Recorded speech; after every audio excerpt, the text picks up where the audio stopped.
Hello folks, today we are going to talk about how to reduce snipe when you're using a benchtop planer. So this is a benchtop planer.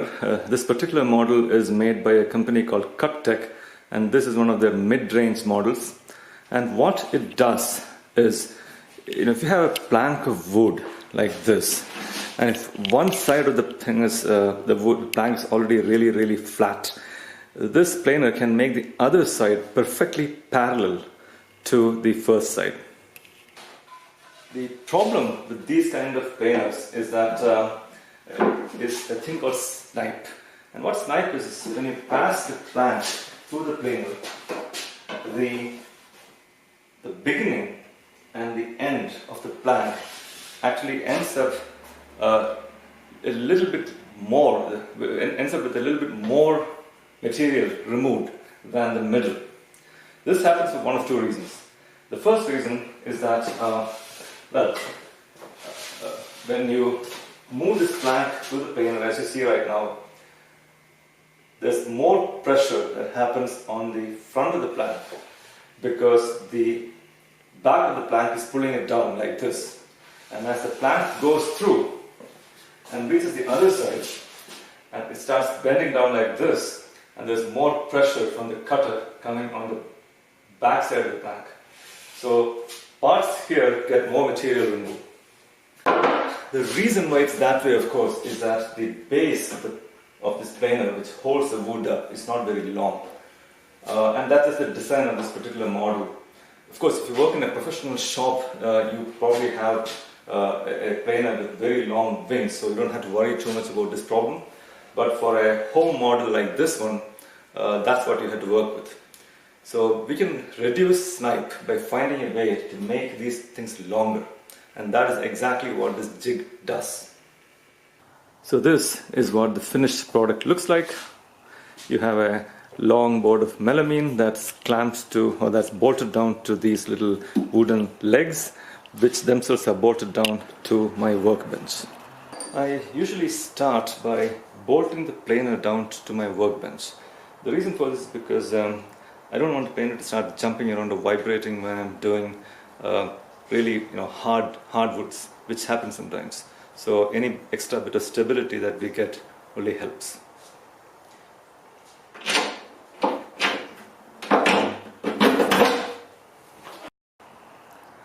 The actual jig consists of this melamine board that you see in front of you, as well as these four wooden pieces that I constructed that look a little bit like horses, but they're supposed to go like this, and the jig is going to rest on top of them. And the thickness of this part, the center part, is designed to be exactly the same as this right here. Okay, and you'll see how that works in just a second. These legs are supposed to be arranged like this on either side. And I'm going to put the melamine board on top of them and screw it down to these legs through these little holes that you can see. And I can use a nut and a washer to tighten this up front so that the melamine board doesn't vibrate with respect to these legs.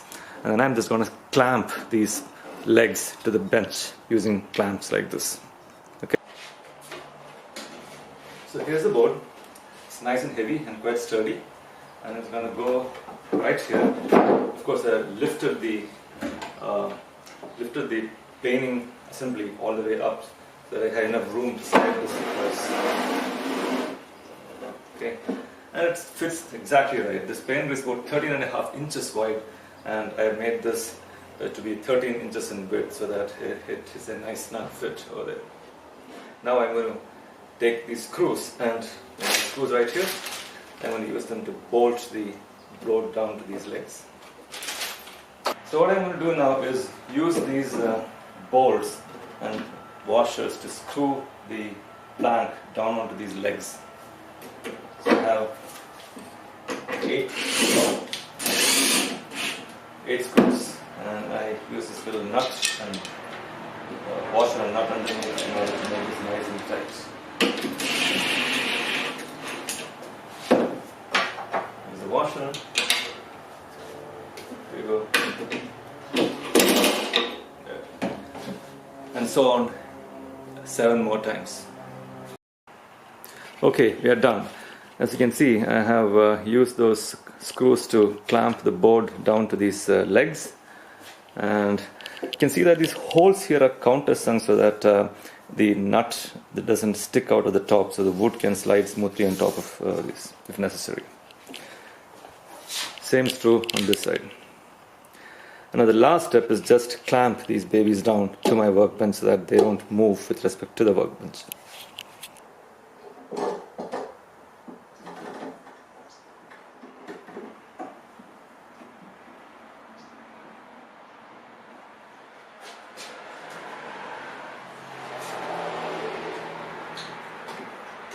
Okay, so this is the idea. You can use these clamps to clamp these legs down to the workboard.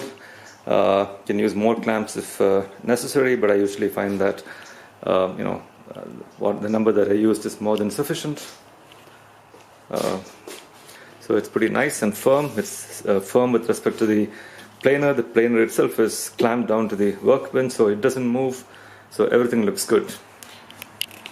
So now I can plane a fairly large and long board like this with absolutely no problem whatsoever, because it is supported all the way through. So one thing you should understand is that a setup like this can reduce or eliminate snipe, but it cannot eliminate tear-outs.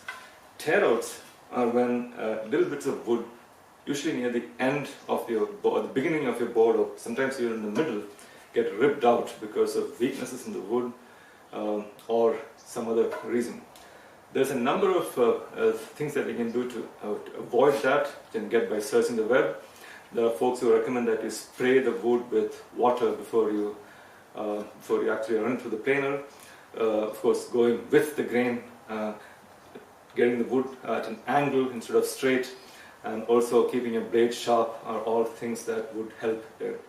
Of course, you should also go slowly. That means for each pass through the planer, take only a little bit of wood off during a single pass. I personally have found that none of these techniques are foolproof. You also need a little bit of luck to get your wood looking very nice. Well, thank you for watching.